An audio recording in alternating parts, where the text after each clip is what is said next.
It was well past midnight at Redwood General Hospital, and Eva Duval, the night shift nurse, could barely keep her eyes open. She had been working long hours in the emergency room, triaging a seemingly endless stream of patients with routine complaints, and the fatigue was starting to weigh heavily on her. Her fingers hovered above the keyboard as she typed in a few patient records, but her eyes kept drifting to the clock. She stifled a yawn, taking a moment to rub her temples in an attempt to stave off exhaustion. It had been a particularly busy evening. Just as she was about to stand up and grab a cup of coffee to fight off the overwhelming wave of tiredness, the hospital's sliding doors swooshed open with a soft hiss, breaking the monotony of the night shift silence. Eva's head snapped up, instantly alert. A woman was stumbling into the lobby, clutching her abdomen with both hands. She looked disoriented and pale, and her movements were shaky. Her breathing was shallow, and her eyes darted around the room in panic. "Help me, please," the woman gasped, her voice a strained whisper. She leaned heavily against the pillar near the entrance, her knees buckling as though she might collapse at any moment. Eva immediately sprang into action, her heart racing at the sight of the distressed woman. She rushed over to her side and gently took hold of her elbow, guiding her to a nearby chair. "Stay with me, okay? You're going to be fine," Eva said with more confidence than she felt. She could hear the woman's rapid breathing, could see the sweat gathering on her forehead. Something was very wrong. The woman barely nodded, too weak to speak, her eyes clouded with pain. Eva quickly glanced over her shoulder and spotted Dr. Myra Hale walking down the corridor. Dr. Hale, a seasoned physician who had a reputation for handling even the most critical cases with ease, would know what to do. "Dr. Hale." Eva called out, her voice a little louder than she intended. "We need you in the lobby right now."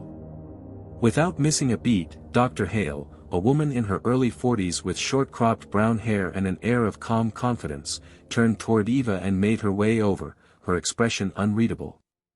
Eva had worked with her long enough to know that her composure, even in emergencies, was always unshakable. "What's going on?" Dr. Hale asked as she knelt next to the woman, her experienced eyes scanning the patient's condition. Eva shook her head slightly. "I don't know. She just came in like this, begging for help, clutching her stomach. I couldn't get much more out of her." Dr. Hale nodded, her gaze softening with a hint of concern. "Okay, let's get her into the examination room. We'll find out what's going on." With careful hands, Dr. Hale helped guide the woman to a nearby examination room. As they entered, Eva, still clearly unsettled, pulled a nearby stool up to the table where the woman was sitting.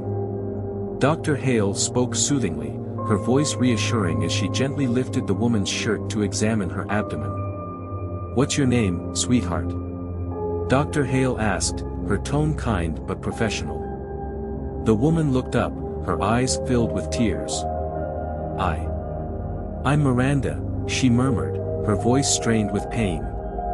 "I don't know what's happening to me, but it's unbearable." Eva helped the woman lie down on the exam table, and Dr. Hale began to palpate her abdomen gently, trying to assess the extent of the pain. "Miranda, I know this is hard, but I need you to try and take deep breaths. We're going to figure this out, okay?" Dr. Hale said, keeping her voice steady. Miranda nodded weakly but didn't speak, her body trembling as she lay there. She closed her eyes, as if trying to retreat inward to escape the pain. Dr. Hale exchanged a look with Eva, signaling her to prepare the necessary medical tools for a more thorough examination. It was clear that whatever was affecting Miranda wasn't just a simple stomachache or viral infection. Dr. Hale's brow furrowed as she continued her examination, feeling for any signs of abnormalities, but she could see no obvious reason for the intense distress the woman was in. It was then that Miranda's discomfort seemed to intensify. She flinched and let out a gasp of pain. Dr. Hale immediately stopped what she was doing and knelt beside the table. "Miranda, what's wrong? Talk to me, please." Miranda's voice cracked as she opened her eyes to meet Dr. Hale's. "Please, look, Look between my legs, she pleaded, her voice filled with desperation. Dr. Hale was caught off guard but forced herself to remain composed. She quickly glanced at Eva, who was visibly shaken by the request but nodded in understanding. Dr. Hale took a deep breath and carefully shifted the woman's legs apart, keeping her calm and focused as she began a more thorough inspection. What she saw made her heart freeze. There, between Miranda's legs, were hundreds, no, thousands, of tiny, squirming maggots. They wriggled in and out of her skin, moving in a sickening, almost choreographed fashion, burrowing deeper into her flesh. Dr. Hale recoiled in shock, her stomach turning at the grotesque sight, but her medical training kicked in instantly. She quickly grabbed a set of forceps and an antiseptic solution, her hands shaking slightly as she worked to remove the maggots as carefully as possible, trying not to cause Miranda any additional pain. Miranda's body shuddered violently, her sobs becoming louder as the procedure continued. She cried out in agony with every maggot removed, but Dr. Hale pressed on, her mind racing with unanswered questions. How could this happen? Dr. Hale whispered to herself, unable to believe what she was witnessing. What is this? Eva, now standing at a distance, her hands clasped in front of her, felt her heart beat in her throat. She had seen many bizarre things in her career, but nothing like this. Finally, after what felt like an eternity, Dr. Hale had removed the last of the maggots. She stepped back, sweat beading on her forehead, her hands still trembling slightly. Miranda, are you feeling better? Dr. Hale asked, her voice soft, though it was laced with concern. Miranda nodded weakly, her eyes hollow and distant. It still hurts. But the crawling is gone. Thank you. I don't know how to explain this. Dr. Hale looked at Eva, who was still standing by the door, visibly shaken. We need to take some blood samples and run tests, Miranda. We'll figure this out, I promise. Miranda nodded faintly but seemed lost in her own thoughts. As Dr. Hale began preparing the necessary equipment to take a blood sample, she asked gently, "Can you tell me when you first noticed something was wrong? Anything out of the ordinary?" Miranda closed her eyes, as though reliving the ordeal. It was about 5 days ago. It started with a strange smell. I couldn't get rid of it, no matter how many times I showered. It was as if something was decaying, but I couldn't pinpoint it. Then the pain started. At first, it was just mild, like cramps. But it kept getting worse. I tried everything I could think of, changing soaps, eating better, but nothing helped. And now this. Dr. Hale's brow furrowed. She had never heard of anything like this before. What could cause such a bizarre condition? I need to ask you some personal questions, Miranda, Dr. Hale continued, her voice gentle but firm. Are you sexually active? Have you been with anyone recently? Miranda flushed, but nodded. Yes. I've been with my boyfriend, Ethan. We've been together for about a year. But recently, he's been acting strange. I don't know what's happening to him, but something's off. He's distant, cold, and it's like he's someone else. Dr. Hale glanced at Eva, who was quietly taking notes by the door, before focusing back on Miranda. What kind of changes have you noticed in him? Anything unusual? Miranda hesitated, her eyes darkening as she spoke. He started spending more time with a group of people I don't know. They're wealthy, and they talk about power, influence, they have this aura of control. Ethan, he's changed. He says he wants more from life, more than he's ever had, and he's willing to do whatever it takes. I think he's becoming someone else. Dr. Hale's mind raced as she processed the information. The words, willing to do whatever it takes, sounded chillingly familiar. Was Ethan involved in something dangerous? Something that could explain Miranda's condition? Has anything happened recently that might have triggered this? Dr. Hale asked, her voice barely above a whisper. Miranda's eyes filled with terror. A week ago. We were together, and after that. I felt this pull toward him, but it wasn't him. It was like he was changed. I don't know how else to explain it. Dr. Hale turned to Eva, her thoughts becoming more focused. Something was very wrong with Ethan. Could he be involved in some dark, dangerous activities? Could it be that Miranda was paying the price for something he had done?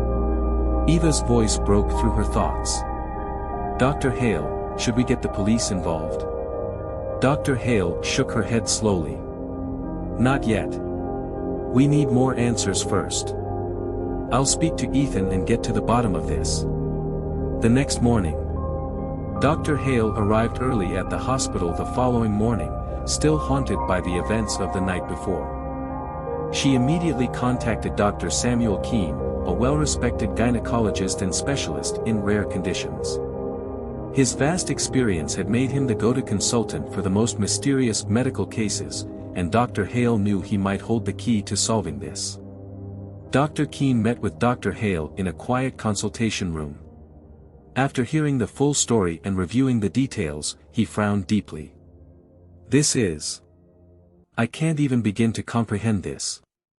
It's unlike anything I've ever seen. I don't think this is purely medical, Myra. There's something else at play here. Dr. Hale raised an eyebrow, confused. What do you mean? Dr. Keene paused, his face serious.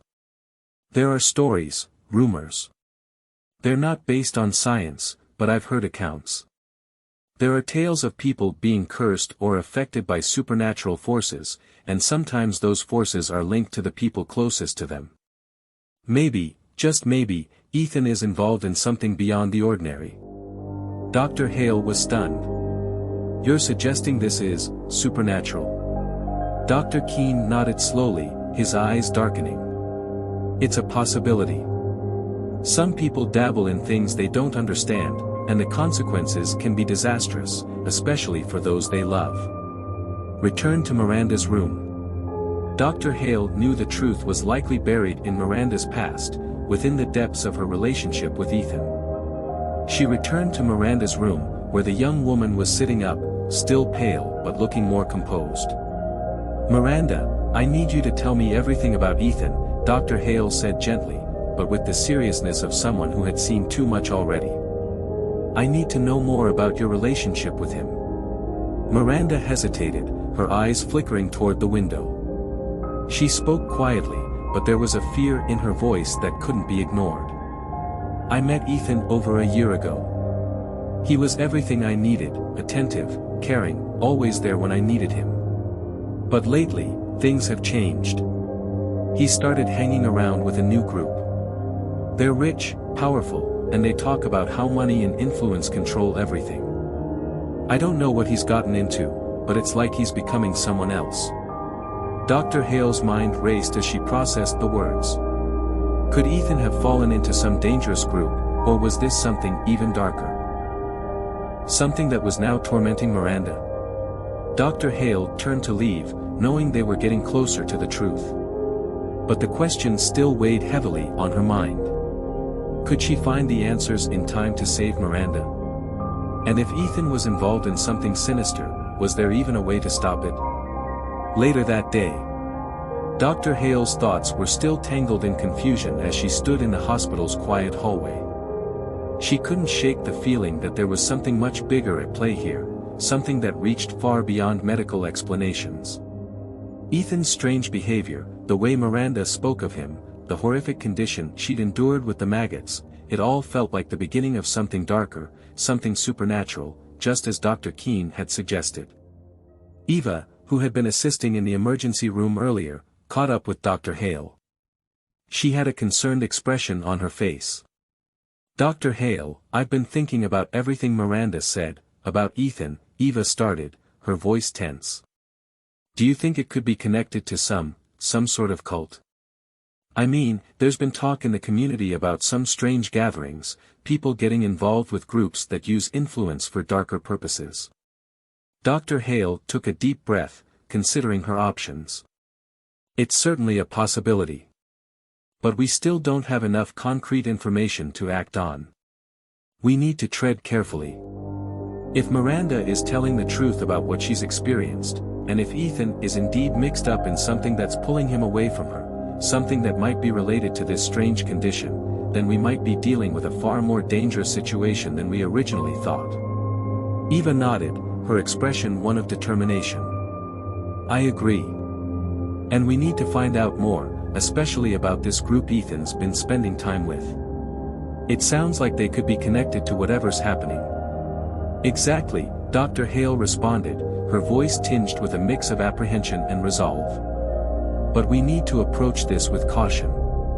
If this group is indeed dangerous, we can't rush into anything without understanding the full scope of the situation. Dr. Hale thought for a moment. I'll talk to Miranda again. There's more she hasn't told us yet, and it might hold the key to everything. Meanwhile, you start looking into any local rumors or reports related to Ethan and his new friends. See if you can find any connections to this cult-like group. Eva nodded. I'll get on it right away. In Miranda's room. Later that afternoon, Dr. Hale returned to Miranda's room. The young woman was resting on her bed, her eyes closed as though she were trying to block out the world. She still looked pale and shaken, but she was quieter now, her earlier hysteria gone. Dr. Hale sat down beside her, her face softening as she spoke gently. Miranda, I know this is hard, but I need you to trust me. We need to get to the bottom of what's happening to you. You told me about Ethan and his changes, and I think there's more you need to tell me. Miranda opened her eyes, but they were distant, as though she had retreated to a place inside herself that felt safer. I don't know if I can, she whispered. I'm scared of what might happen if I tell you everything. What if I make it worse? Dr. Hale reached for Miranda's hand, squeezing it gently. I promise, I'm not here to judge you. You're not alone in this. But the more we know, the better we can help you. If there's anything, no matter how small, that might help us understand what's going on with you, and with Ethan, we need to know. Miranda hesitated, and then, with a trembling breath, she spoke again. Ethan, he started acting strange after he met a man named Lucas. Lucas is different. I don't know how to explain it. He doesn't seem human. There's something about him that feels wrong. He's always smiling, always calm, like he's in control of everything around him. But I've seen the way he looks at Ethan, and it's not like he's looking at him as a friend or a lover. It's like he's owning him. I know it sounds crazy, but it's true. And the more Ethan spends time with him, the worse it gets. He's changing, Myra. I don't recognize him anymore. Dr. Hale's mind was racing again. Lucas, do you know anything more about him? Anything at all? Miranda squeezed her eyes shut, a tear slipping down her cheek. I think he's dangerous. I tried to warn Ethan, but it's like he couldn't hear me anymore. Lucas tells him that he can offer him everything, wealth, power, immortality, but Ethan doesn't see what it's costing him. What it's costing me. Dr. Hale leaned forward, her expression intense. Miranda, you have to tell me where Lucas and Ethan go. Where does this man take him? Where does Ethan meet with him and the others? Miranda swallowed hard, her voice barely above a whisper. There's an old mansion on the outskirts of town, near the woods. Ethan says it's a place where they gather. Lucas and his people. He says they're awakened, like they know the true secrets of the world, and they can't be stopped. But whenever I try to go with him or ask him to stop, he gets angry, Myra. He gets violent, and he says I don't understand. I just want him back. I want my Ethan back. Dr. Hale sat back, her thoughts now completely consumed by what Miranda had said. This Lucas was the key, whoever he was, he seemed to be the one pulling the strings. And if this mansion was where they gathered, it was the next logical step. That evening, Eva had done her research, and the information she had gathered was disturbing. She had managed to uncover a few details about Lucas and the group he seemed to be affiliated with. The stories were fragmented, but there was a common thread. Running through them, an exclusive, secretive cult that operated in the shadows of society, dealing in forbidden rituals and promises of power. They were known by various names, but the one most associated with them was the Hollow Circle. The Hollow Circle, Eva repeated the name aloud, looking at Dr. Hale. It seems like they've been active for at least a decade, recruiting from various walks of life. Wealthy individuals, mostly, but also people with unusual interests in the occult. Dr. Hale frowned. And they're led by this Lucas? Looks like it, Eva replied grimly. Some people say he's like a spiritual guide, a leader. Others suggest he's more of a manipulator, preying on the vulnerable. It sounds like he's turned Ethan into something else. Dr. Hale rubbed her temples, her mind spinning. The more she learned, the more she felt like she was chasing a rabbit hole with no clear end. But the one thing she was sure of was this: whatever was happening to Miranda, it was tied to Ethan and this mysterious group. The mansion, located in the woods, was their next destination. If they wanted answers, they had to confront the source. That night, Dr. Hale and Eva set out for the mansion that evening, under the cover of darkness. The night was cold, with a thin mist hanging over the trees, making the forest feel like something out of a forgotten dream. The mansion loomed ahead, dark and imposing against the sky, as if it had been waiting for them. Eva looked at Dr. Hale, her expression determined yet cautious. "Are you sure about this? It could be dangerous." Dr. Hale nodded grimly. "It's the only lead we have. And we can't afford to wait any longer." As they approached the mansion's gates, the eerie silence of the woods enveloped them. Dr. Hale's heart beat louder in her chest. Whatever they were about to face, it was going to test everything they knew, about medicine, about evil, and about the lengths people would go to for power. The gates creaked open as if on cue, and they stepped inside. Inside the mansion. The hallways of the mansion were dimly lit, with ancient portraits lining the walls. The air felt thick with something unspoken, as though the very walls were holding their breath. Dr. Hale and Eva moved carefully through the hall, their footsteps muffled by the dust on the floor. Suddenly, they heard a faint sound, voices. And the unmistakable hum of something sinister. "Get ready," Dr. Hale whispered to Eva. "We may not be alone."